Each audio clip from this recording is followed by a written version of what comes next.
Hello everybody and welcome back to my podcast, Esmes Country Life. In today's episode, we're going to be talking about how I went to an RSPCA rehoming centre and oh my goodness, there were so many animals that I need to tell you all about, including a giant boa constrictor. Anyway, and then also I'm going to be updating you on my horse Joey because we are trying a new equestrian discipline and also lots more. But before we begin, I just want to say a huge thank you to the sponsor of the podcast, Redpost. Redpost is an equestrian and country store based in the UK and they also ship all over the world. And the exciting news is that it's pretty much 2 weeks now until my meet and greet at Redpost. So I'm going to be there on Saturday, the 23rd of August for a meet and greet pretty much the whole day. If you want to find out more information about what times I'm there, when you can see me, where it is, all of that will be on my website, thisesme.com. But yeah, I just want to say a huge thank you to Redpost also. Redpost and I were doing a little collab t-shirt that I really should have put on for this podcast, but you know what, if you go onto my socials you can see a lovely picture of me and Casper in it,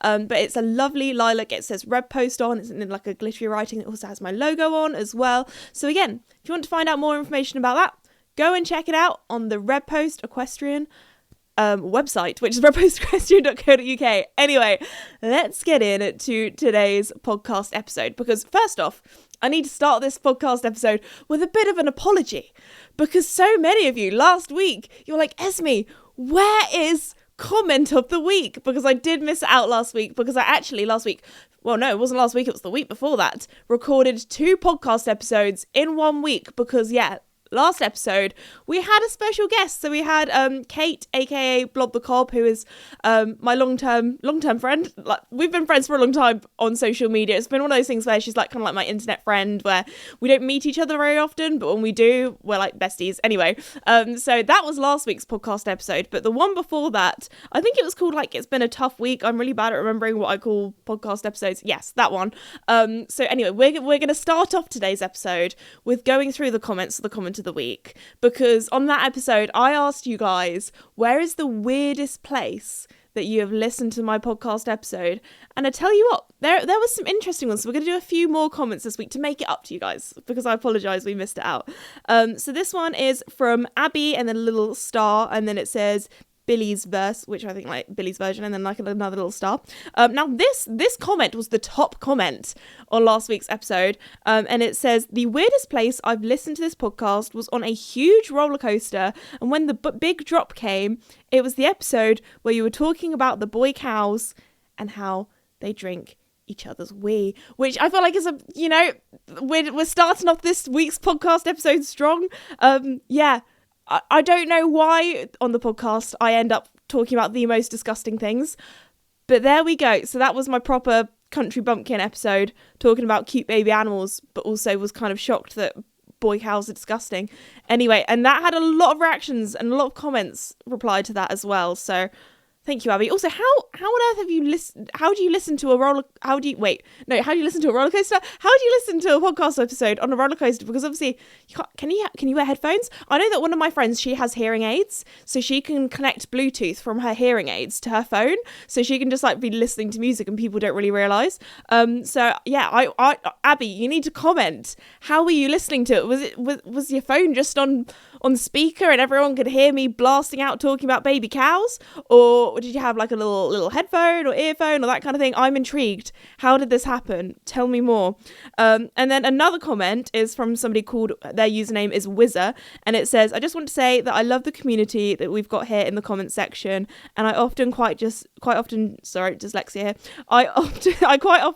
just sit and read them all with a little red love heart at the end. And that had a lot of replies and hearts too, and I just thought that was the sweetest comment, because I don't know, we've got a lovely community here. I feel like we're all just people that love animals and horses and that kind of thing. And then I do have one more comment as well, and this is from Stevie the Quarter Horse, and they say, hi Esme, I just deleted my previous comment because I remembered an even more embarrassing one. I was having an eye test at the optician, and they randomly asked who your favourite podcast they randomly asked, do you have a favourite podcast or singer on Spotify? And I was like, yes, Esme's Country Life. And she said, oh, Is that the one who always talks about toilets? Why? Why do I have a reputation? I mean, there's been a few times, and often I tell you guys my embarrassing stories, because at the end of the day, we all do stupid, embarrassing things. I think sometimes just chatting about these things makes you feel better about yourself, because at the end of the day, if I do embarrassing things, it's okay if you do embarrassing things. But anyway, yes, and then, rest of the comment says, and I was just too stunned to speak. I was like, where did she get this information? And my mum was in the corner just cry laughing. So there we go. I'm glad that I entertained your optician and also your mum, and that gave you guys a little bit of a giggle. But please, it's called Esmes Country Life. If somebody asks you, oh, what's your favourite podcast and what does she talk about? And you say toilets, guys, that's not good advertisement for the podcast. I mean, maybe it is. Maybe some people are into that. There's a girl, I'm pretty sure, on the internet, and she does short form videos, and she just ranks every public toilet that she goes to. And you know what? It's one of those things where when you say that out loud, you're like, that's not really very interesting. But actually, I tell you what, sometimes you go into a toilet, you know it's a good one, where they have like hand towels, but they're not the paper ones. They're like an actual flannel. And you know it's a good one when they have hand cream as well. That's when you know you're in a fancy place. Or maybe like some reed diffusers, maybe even some like nice spa music in there, low level light. You know what I mean. To be fair, one thing that I'm a little bit of a snob of is hand dryers. I'm a hand dryer snob, because sometimes you go into a public oh my gosh, I'm talking about toilets again. Stop. I need to stop. Okay, I'll continue my hand dryer story. This isn't even what I planned to talk about on the podcast, but here we are. I need to stop, guys. Somebody needs to tell me off. Anyway, you know some hand dryers you use, and they literally, it's like a 2-year-old child has just coughed on your hands. There's no wind, there's no force, and it's mildly lukewarm at best. And it's just like, what? This is doing nothing.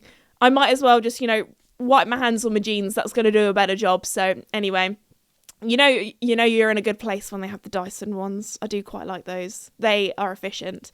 Anyway, okay, we're gonna not talk about toilets anymore. We're gonna move on. We're gonna move out, and we are now gonna talk about my trip to the RSPCA the other day. So I went to their centre in Brighton, which is very, very cool. Now at their centre in Brighton, they have all sorts of animals. So they have dogs, they have cats, they had rabbits, they had guinea pigs.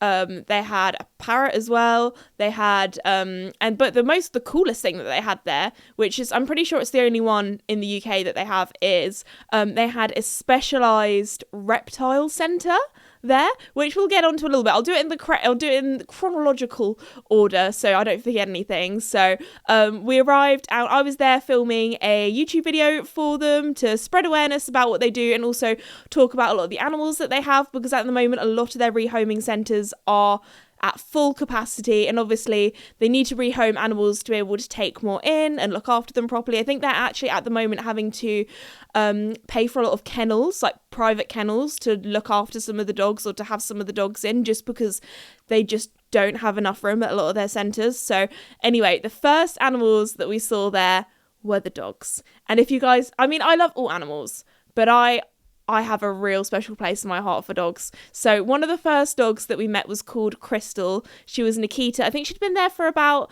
6 months. So she was like a big white, like a proper doggy looking dog. Do you know what I mean? So anyway, and she had the sweetest temperament, was so lovely, so cuddly. And they were saying like she's really good on the lead. She's really good with other dogs. And she just hasn't found a home yet.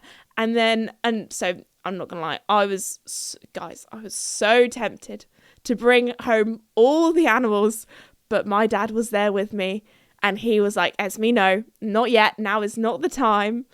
But if he wasn't there with me, you best believe I would have been filling out a rehoming form. You never know. There's a lot going in my life right now, and I think probably maybe new horse before new dog, but we will see. Anyway, so that they were lovely, and oh my gosh, then after that they were like, Esme, we've got something really bad for you to do. And I was thinking, what is this? Are they going to make me, like, I don't know, do some dog mess cleaning up, which I'm used to. I used to work at a vet's practice when I was 16, 17, 18, cleaning up the messiest things. It's a vet's practice. You can use your imagination. I don't want to go into details because some people are squeamish, but some nasty stuff I was cleaning up. Anyway, so I thought, yeah, I'm very, down to earth girl. Put me to work. That's what I'm here for. Happy to help. Do you know what they got me to do? Hold 2 puppies. Oh my gosh. I thought I had died and gone to heaven. These were the sweetest little guys. I mean, any puppies are cute, but these guys, oh my gosh. And they had that puppy smell. And I was just holding these 2 puppies, and they were staffies, but they were kind of like do dogs have like specific colours? Because I know like in the UK, or not in the UK, I know with horses, we have like palominos and bays and that kind of thing. These were like a gingery palomino-y kind of coloured staffy, and they had big blue eyes as well. And there was one of them, and it had an ear that was like a little bit bent and a little bit floppy, and I was like, oh my gosh, you're my favourite, you're so cute. Luckily, the puppies did all have homes that they were actually going off to very soon. So that was great news, because they had a home to go to. And also great news for my mum and dad, because I couldn't take one home. My dad's smiling behind, he's like, yes. But anyway, so that was very, very sweet. And I was just, oh my gosh. And one of them started falling asleep in my arm. And when I came home that evening, I was chatting to my mum. She was like, do you have a nice day? I was like, I've had the best day. I've been holding puppies. Honestly, I have never felt so much serotonin in my life. The happiness I felt holding a puppy, I was like, guys, if I had a puppy to hold, I don't think I'd ever be sad again. Like, just if I'm ever sad, just put a puppy in my arms. Like, oh my gosh, when I do meet and greets and you guys bring along your dogs, or it's at a horse show and there are dogs there, oh my goodness, please, if you have a lovely friendly dog, I'm sorry, I will cuddle your dog and ignore you. That, like, I'm just putting it out there. Your dog will steal the limelight. I love meeting your guys' dogs, especially as all of them that I've met. They've been so sweet. So shout out to everyone's dog that I've met. And also the amount of photos I've had with dogs as well. Like, there've been a few times where I've been holding one, or I've been like crouching down with one, especially if it's like a bigger one. Then obviously, can't quite hold like a big Rottweiler or anything like that. But anyway, so yes, they had lots of staffies actually, which I feel like staffies have kind of had like a bad rap over the years, because I don't know, I've got a friend that had a staffy growing up, and she was the sweetest, loveliest dog.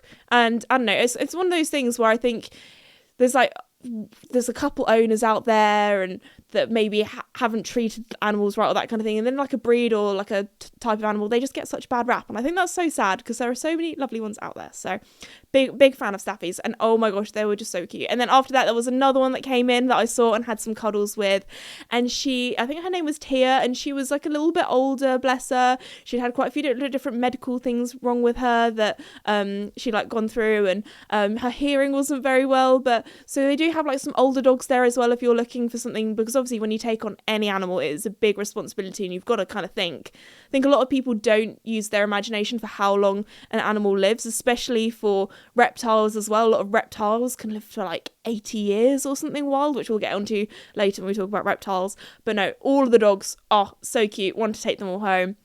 Then after that, it was time to go and look at the cats, and they had some kittens. I mean, the cats, we weren't like holding or handling as much as the dogs, but we did some filming for them, because at the moment they have a lot of farm cats. So if you don't know what a farm cat is, that's what they kind of call them. It is basically like kind of like a cat that maybe is more used to being outside. Maybe they used to be feral, or maybe they used to be strays, or maybe they just like being outdoors and exploring. And a lot of the time they're quite like lower maintenance when it comes to like animals, in the sense where you just have to make sure that they have somewhere to sleep. So maybe that could be a garden shed, that could be a stable block, that could be a barn, that sort of thing. Make sure they have fresh water and they have food. And, obviously keep them up to date with vaccinations, that kind of thing. If they, are injured, obviously take them to the vets like any animal. But apart from that, they just kind of, keep themselves to themselves. Some of them can be like, after a little while, getting used to you, can be a little bit friendlier. But they're not like fat lap cats that just want to sit in your house all day and snuggle up to you. So they do have a lot of farm cats actually at the moment that are available. So if you want to find out more information, I was going to say I'll leave a link in the description below. Does that work with the podcast, Davide? Does it work with the podcast? On some platforms. All the platforms are different, so I apologise. So all I'd say is go onto the RSPCA website, go onto the Find a Pet, and then you can root down on all the different animals, and there should be a cat section. So There we go. So there was some really, really cute cats. Oh my gosh, there was this one, and it didn't really have many teeth left, and I was trying to feed it Dreamies, the little cat treats. And I'm so used to, like, I've never owned a cat before, but obviously when I worked at a vet's practice, I had a lot of cat cuddles. There were lots of very sweet ones. So I'm not very used to giving cats treats, and this poor cat that had like barely any teeth left, I was trying to feed it these Dreamies, and I'm used to a horse, which, like, my horse is, as soon as there's a treat in my hand, that is inhaled, it is hoovered up, it is gone. And I was like trying to like feed this cat these like tiny little Dreamies into his tiny little mouth. I'm used to like, larger animals, but oh my gosh, it was, very, very sweet. So there were lots of very cute cats there as well. Then after that, we went to their small and furry section. I think that's what the small furries, that's what they called them. So there's, they had a lot of rabbits actually, which I was quite surprised about. So they had a lot of rabbits in, which if you didn't know, I actually had pet rabbits when I was a kid, when I was very, very young. I think I was about 5 or 6 at the time. So do love rabbits, but do you know what? I just love that a little bit more. Guinea pigs. I feel like guinea pigs are the ultimate small furry animal. Now I know the hamster people, they're going to be getting upset for me saying that, and the rabbit people, they're going to get upset for me saying that, but I'm a guinea pig girl, and I'm proud. So guinea pigs for me, I had guinea pigs from around 5-6 up until, I want to say, when I was about 19-20. So if you watch some of my old videos, you might see some of the videos of my old guinea pigs that we had. So I've actually rehomed quite a lot of guinea pigs over the years. And also while we were at school, there were a lot of families that like had guinea pigs for a year or two, and then the kid kind of got bored of them and didn't want the responsibility of looking after them, because with any animal, it is a big responsibility. You've got to clean them out, you've got to look after them, you've got to take them to the vet when they need it, like all that kind of stuff. So anyway, we were kind of that family that basically when people were like, oh, like our guinea pigs died and we've only got one left, like what do we do with it, we would just take on everyone's guinea pig. But also a local animal shelter, we did rehome some guinea pigs from there as well. So we were the guinea pig family basically. And also I used to look after a lot of people's like pets and things when I went on holiday when I was younger as well. I had my little bike and I would cycle to people's houses in the village and look after their guinea pigs and things as well. Anyway, moving on. So I personally, I think guinea pigs are the ultimate small furry pet, because rabbits, they're great, but they're not quite as cuddly. Obviously, some of them are, and they are just like that little bit bigger. They need a lot more space to run around, jump about, that kind of thing. Guinea pigs are a little bit smaller. Obviously, they do need like a big space to run around and stuff too, but not quite as big as rabbits. They're also, guinea pigs, they love being cuddled a lot more. Like, they aren't as scratchy or bitey. And the thing I would say about guinea pigs though is when I would, basically me and my brother every evening after school would come home, we'd put a dog towel, even though we didn't have dogs. But does anybody else, what do you call like an old towel? Because we just call them a dog towel, even though we don't have dogs. Like an old towel, or horse towels, I guess we call them the horse towels. We'd put a towel over us and we'd have a guinea pig on us, and then we'd feed them like little carrot sticks or little cucumber sticks while watching the telly, and we'd give them cuddles. But the reason why we had the towel is because at the end of the day, guinea pigs, they are rodents, and they do not really have much of a bladder. Everything just kind of goes through one end and out the other. So that is one thing you do have to be careful with guinea pigs, is they will wee on you. Hamsters, I've never owned hamsters personally. I've had friends that have owned hamsters. Obviously, they don't live as long. They only live for about a year, and they are nocturnal as well. So, and they're not as cuddly. Like, don't get me wrong, they're so cute and they are so small. But you can't like cuddle a hamster as much because you feel like you're going to squish them, aren't you? They're so small. When guinea pigs, they're the perfect size. Oh my gosh, I miss guinea pigs. Oh my gosh, I was so excited because they had a baby one. And it was about 3 weeks old, and I could literally hold it in my hand like this. So they actually had a lot of guinea pigs in there as well. And a fun fact that I found out about that I didn't know until filming that day, and a little fun fact for all of you. So a female guinea pig, 20 minutes, yes, 20 minutes after she has given birth, she can get pregnant again. So a lot of the time with the small furry animals, they often have situations where they breed, and then they kind of end up with a hoarding situation where people, especially as when guinea pigs are quite young, it's quite difficult to kind of figure out what sex they are. So a lot of the time they can just kind of basically breed out of control, and then people can have a lot of small furries and not really know what to do with them. And obviously when you have too many animals, it can get to a stage where you can't look after them properly. So a lot of the time with small furry animals at the RSPCA, they take them in often in big hoarding situations. It's often people who have a lot of animals that have got to the stage where it's kind of overwhelming for them to look after them. Sometimes it's due to mental health, in a lot of cases as well, or physical health where they can't look after them properly. But anyway, so the guinea pigs were one of my favourites. Then after that, they had a parrot there, actually, an Amazon parrot, I'm pretty sure it was. I've forgotten the name of the parrot and I feel really, really bad. I want to say it's Ricky. Was it Ricky? Maybe it was something like that. And this parrot had like such a sad story. So parrots, if you didn't know, they live for a long time. They live like human kind of years, like 60, 80 kind of years kind of thing. Obviously, it depends on the breed and life that they've lived. But this parrot had lived, it was about 20, so it had lived 20 years. So that is a long time in a cage, and it had been stuck in that cage for a whole 20 years, like never been let out, never like spread its wings. Apparently basically half the cage was just filled with parrot muck because it had never been cleaned out. So that parrots are really intelligent animals. It's like having a 3-year-old child.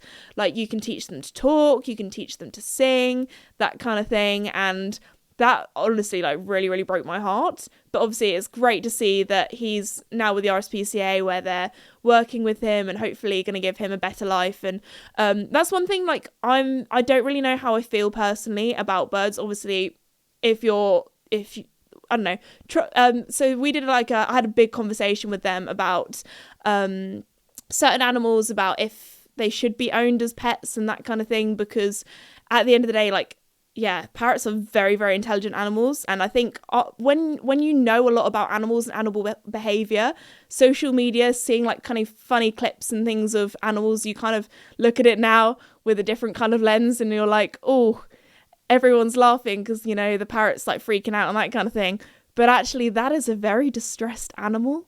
Do you know what I mean? And maybe that's just me, but I do think it's quite important. I think a lot of people watch a lot of like social media influencers that get these exotic pets and think, oh wow, like that's so cool, I would love a bird and to teach it to talk and that kind of thing. And I don't think they kind of realize you're going to have this animal for 80 years.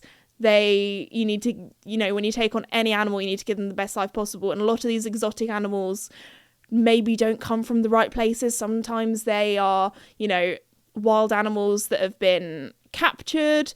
You know, you've got to think about ethically, are you getting them from an ethical source? Are you going to give them the best life possible? Like all that kind of stuff. So I don't know. We had a big chat about that when it comes to certain exotic animals like that, because I think a lot of people see these cool animals on social media and like, oh, that would be really cool to have that, and then actually don't really realize that these animals, especially exotics, need a lot of care to give them a quality of life. So anyway, had an interesting talk about that. And then after that, we went to the reptiles, which some people are going to be like, Esme, reptiles are not for me, which I understand. They're not for everyone, but I am a big animal lover. I love all animals. So did I end up holding a like 3-meter long boa constrictor? Yes, I did, because I am that person. So they had, what was it? Bernard the boa constrictor. And I think he'd been there since like 2021. And obviously like a big animal like that does need specialist care and that kind of thing. So he's been a little bit trickier to rehome. So if anybody is a big snake person and knows a little about snakes and has the education, there is a boa constrictor waiting for you. But anyway, so I got to hold him and he was actually so lovely. Like, I know some people are like, Esme, how can a snake be lovely? Like, they are disgusting. But no, he was so lovely. He was so sweet. The snakes are basically just long worms, kind of. Do you know what I mean? Like, he was so cute. And oh my gosh, the funniest thing was, so obviously I was there filming for YouTube and also getting some pics and things for socials. I was like, oh Dad, can you get a picture of me holding him? So also just a little backstory, I wasn't just holding him on my own because he was a big boy. He was long, he was heavy as well, so I was holding like one side of him, and then his handler, the specialist reptile handler, was holding the other side of him. And I was like, Dad, can you get a picture of us? And literally this snake knew how to work it. He did his blue steel. He went straight up into the camera lens like he knew. He was like, guys, I'm here. I'm ready to shine. I'm ready to be rehomed. Somebody come and take me home. Like, he was like, guys, this is my good angle. And he was so cool. He was so cool. I had so much fun holding him. And also, like, it's one of the things I always forget. Like, most people, like, they think of snakes and they think they're slimy. But the best way I could describe it is if you've ever touched a chicken's leg, like, obviously I have pet chickens, so I give them cuddles and things, but I don't think many people, actually now I'm thinking about it, I don't think many people have cuddled a chicken. Let me know in the comments, have you ever cuddled a chicken before? But you know, like chicken's legs, that's what kind of they feel like. It's that kind of keratin, kind of scaly, that kind of thing. So Bernard, he was probably one of my favourite animals, honestly, that was there. They also had like a little, it was so fun, some of the names that they name all of the animals. So I think in the cat section, they were naming them after all like 80s TV shows or something like that. In the reptile section, they had like a little newspaper clipping of a musk turtle that they rehomed, and it was called Elon the musk turtle. So he had a very fitting name. They also had, what was the big lizard called that's now got a home, but they're Lorenzo. It was something like Lorenzo. No. What was the breed of lizard? It was the sort of big lizards that they have in Thailand. Monitor lizard, that was it. So they had a giant, like, it might have just been a regular monitor lizard, to be honest, but to me, this was a big lizard. And so he actually had been rehomed. I think his name was Lorenzo, which I felt like was a very cool name for a lizard. But anyway, he'd been rehomed, but the people that were rehoming him, obviously, a monitor lizard is not your everyday kind of pet. Most people don't have a lizard the size of like a golden retriever, do you know what I mean? So anyway, the people that had rehomed him, they were actually in their garden building like a whole shed, a whole enclosure, a whole pool for him, everything. So I thought that was awesome that somebody, you know, that's obviously a very, very big commitment and a very, very big pet to have. But I just thought it was so lovely that he's found his home. He'd been there for quite a while, so go on, Lorenzo.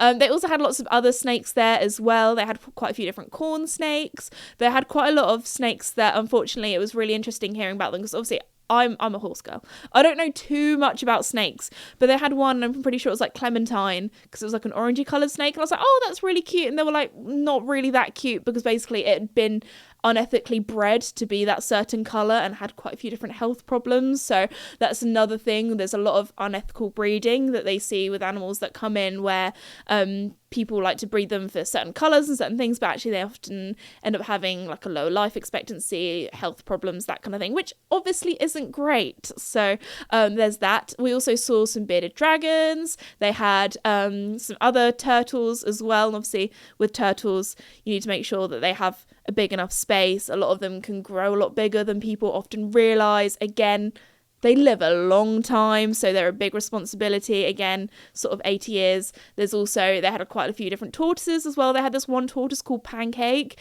and oh my gosh, it was like kind of sad but also kind of cute at the same time because it had a flat shell, and that's why it was called Pancake, because it didn't have the correct food and vitamin D and all that kind of stuff growing up, so its shell was deformed, so that's why it was flat. So they had lots of really, really cute animals. So I just want to say a huge thank you to the RSPCA for very kindly having me that day. It's really incredible to see the amazing work that they do. So yeah, if you want to find out more information about all the work that they do, if you're thinking of maybe rehoming an animal and you have the lifestyle, the education and the funds to look after one, then I'll leave, again, I can't say the description. Go to the RSPCA website, check them out. They're brilliant. Anyway, also, another little thing, while we're having a little break, a little interlude, I'm gonna be that creator again. Another meet and greet that I have coming up is the Blenheim Palace International Horse Trials. That is going to be in September, and this year it is a big one because it's the European Championships for eventing. So it's going to be one to go for. It's also absolutely beautiful, Blenheim, because obviously it is set at a palace. There are not many events that are set at an actual palace. So I'm actually going to be there on the Saturday. Again, if you go to my website, thisisme.com, there'll be more information about my meet and greets. I think I might be doing like a little Q&A as well on stage, which is very cool. So anyway, yeah, sorry, I had to be that creator and be like, guys, go and look at my stuff. Anyway, so there's that. Next up, I thought we would have a little chat about my horse Joey, because we are actually trying something a little bit different. So this week we had our first ever working equitation lesson. Now, if you don't know what working equitation is, the best way I can describe it, I always say it's dressage, but you get to do fun things and do cool movements, which I feel like is perfect for Joey, because if you didn't know, my horse Joey, he's had some injuries over the years. He's not been quite right over the years, but he's back in action now. And obviously, show jumping, that's kind of my discipline. That's my love. We don't know if his body is going to be up to, obviously it's quite strenuous, going over jumps, landing, that kind of thing. And at the end of the day, we just want to keep Joey happy, fit, healthy, and that is the main thing. So I thought, you know what, we'll have a little see if there's any other fun disciplines that we can do that maybe isn't as kind of strenuous on his stifles, that kind of thing. So yeah, my dressage instructor, she does a lot of stuff with working equitations. So she was like, Esme, how about we give it a go with Joey? Because obviously Joey quite likes dressage. He likes strutting his stuff. Obviously dressage is important for kind of like the baseline of every discipline. You need to make sure you have a good walk, trot, canter, transitions, that kind of thing. So anyway, we thought we'll give working equitation a go. Now, I have actually had one working equitation lesson before, but that was on a horse that had competed at a high level in the sport, knew what it was doing. Brill. Joey, on the other hand, was like, Mum, what on earth are you asking me to do? So we did two of the exercises the other day because, you know, we're starting small. We don't want to not stress him out because Joey is not a stressy horse at all. But we didn't want to, you know, throw him in the deep end for trying something new. So one of the exercises is you have two barrels. You go down the centre line. You go to the right first and do a circle round a barrel, like a 10-metre circle, I want to say. And so we did it in trot first, and you kind of do like a figure of 8 and then round the other barrel and then through. So we did it in trot. And then after that, you do one circle in canter, and then you have to go back to walk when you go onto the centre line. And then you go onto the other left rein and do the other barrel again in a circle in canter. Now, this probably, to most people, sounds quite simple. Esme, you've done, like, you're going to be like, Esme, you've done horseback archery, you've done jousting, you've done side saddle, you've done cross country, show jumping, a circle in canter. You're probably thinking, Esme, that's easy. Do that in my sleep. Do it with my eyes closed. Oh, no. It's a lot more difficult than it sounds. Because also, I'm pretty sure, when you do it in competition, you got to do it with one hand as well. So that makes it even more difficult, I'm pretty sure. Definitely a lot of working equitation, you do it one-handed. So yeah, our circles were a little bit egg-shaped, a little bit oval-shaped. Our canter was probably not the best. But you know what, Joey, he's had a little bit of time off, so we're still getting our fitness back and that kind of thing. So, I mean, we had a lot of fun doing that. Like, Joey is a horse that he has a very busy brain. So this sort of thing, he's been really enjoying because he's doing lots of different things. He's thinking about lots of things. He's the sort of horse where if you just do, like, the outside track of the arena in circles, he gets a bit bored. So he had a lot of fun. And then the other thing that we did was we kind of went into a box of 2 poles. So you have to walk on in, stand, and then normally there's like a bell that you ring, but obviously I don't have a bell at my house. So we improvised. I did like a little ding-a-ling-a-ling sound effect and like did a little waggle of my hand, a little ding-a-ling-a-ling. So Joey would know normally that there's a ding-a-ling-a-ling from the bell. He probably would not care, but I was like, I'm going to do the sound effects because I'm that person. Even when I'm driving, I do sound effects. I don't know if anybody else does that. Like I'm driving along and like if I'm going around like a roundabout, I go skrr. I don't know. Maybe that's just me. Maybe it's an Esme. Yeah, my dad's looking at me like, Esme, that is an Esme thing. Anyway, or I go meow when I'm like going over a junction. Anyway, so we did that, and then you have to do rein back and get your horse to walk backwards, which Joey is actually, we've not done a load of rein back, but he's pretty good. The only thing I would say is we're not always straight. We're sometimes a little wonky. And also standing square is not Joey's best thing, and you do have to kind of stand square as well. So we're working on it. And you know what? A lot of people were like probably a bit negative, go, oh, I'm rubbish at this. I'm trying something new and I'm rubbish at it. Like I'm not perfect. I want it to be better. I like to think glass half full. I'm quite an optimistic person. I'm like, oh, we have so much to look forward to. We have so much to work towards. Like, brilliant. So we had a lot of fun doing that. So those were the 2 exercises that we did. And I do actually have, on the day of recording this episode, another one tomorrow. So I will keep you updated on how our little working equitation journey is going. But yes, we will see with that. But anyway, so that is my update on Joey for you all. And then the other thing that I thought I would chat to you guys about is this week I had a sleepover with my friends. You know, I'm thinking, Esme, that sounds like why that's like not really that interesting to chat about. But when you're an adult, this is a very exciting thing, because one thing that I have come to the conclusion is when you have a big girl group, like our girl group, there's like 5-6 of us, it is so difficult, especially in the summer because everyone's busy doing different things,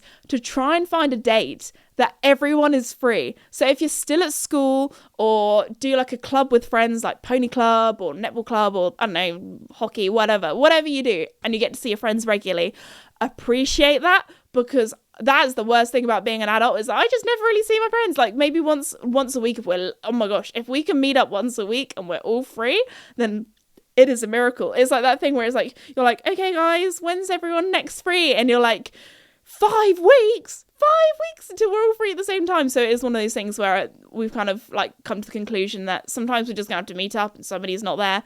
It's like no FOMO, no like, oh, you left me out, like that kind of thing. We're not that sort of girl group. It's just like you got to meet when you can meet, you know. Sometimes there's 3 of us, sometimes there's 2 of us, sometimes it's the whole 5 of us, you know, that kind of thing. So this last summer, you might know, this is the same friendship group that I went on holiday to Nice with. So it's the Nice girls. That's what I like to call our little group. So we really wanted to do another girls' holiday this year. But the problem, again, as I said, it's difficult trying to organise everyone's schedules.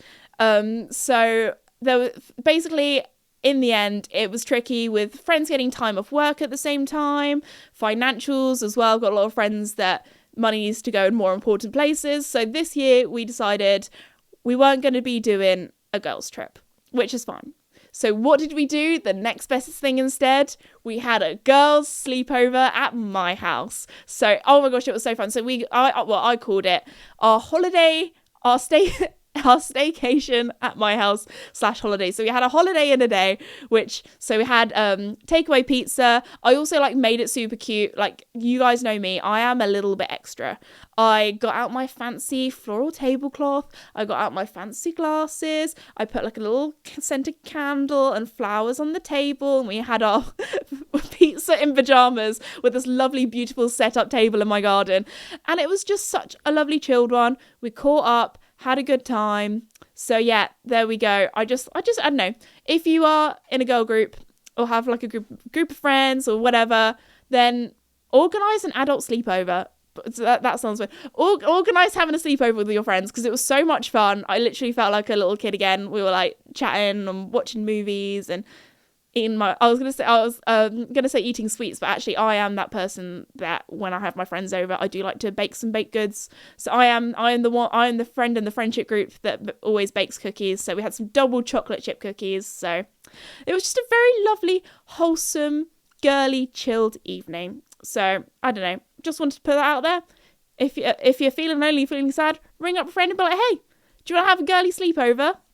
So anyway, on that note, I'm going to finish off today's podcast episode there. I really hope you enjoyed listening about my animal stories with the RSPCA, a little update on Joey, what I've been up to lately. And also, remember that I do have my meet and greet at Red Post coming up soon. I know a lot of people in the comments over the last couple of podcast episodes have been like, oh, I'm coming to your meet and greet, really, really excited. So yeah, very excited to see you all there. And I feel like I need to leave you a question for this week's comment of the week, because I feel like we've chatted about lots of different things, but I haven't actually given you a question. So I don't know, let me know what your favourite animal is in the comments below. I feel like, I know most people are going to say horses, so maybe one that's not horses, because I know we're all lovely horse people here. Because for me, like, if we're talking like pets, probably guinea pigs. I mean, obviously dogs as well, dogs and guinea pigs.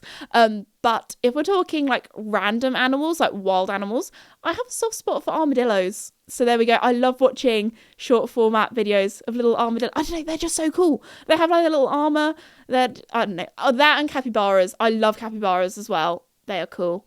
But anyway, or if you have any interesting funny stories that relate to the podcast, I love hearing your funny, embarrassing stories, because I feel like I tell you, actually this week's episode, there weren't really any embarrassing ones, apart from you guys just exposing me for talking about toilets all the time. So anyway, I'm going to wrap it up now because I've been waffling on for too long. But thank you for listening. Thank you to Red Post for sponsoring, and I'll see you all next time. Bye.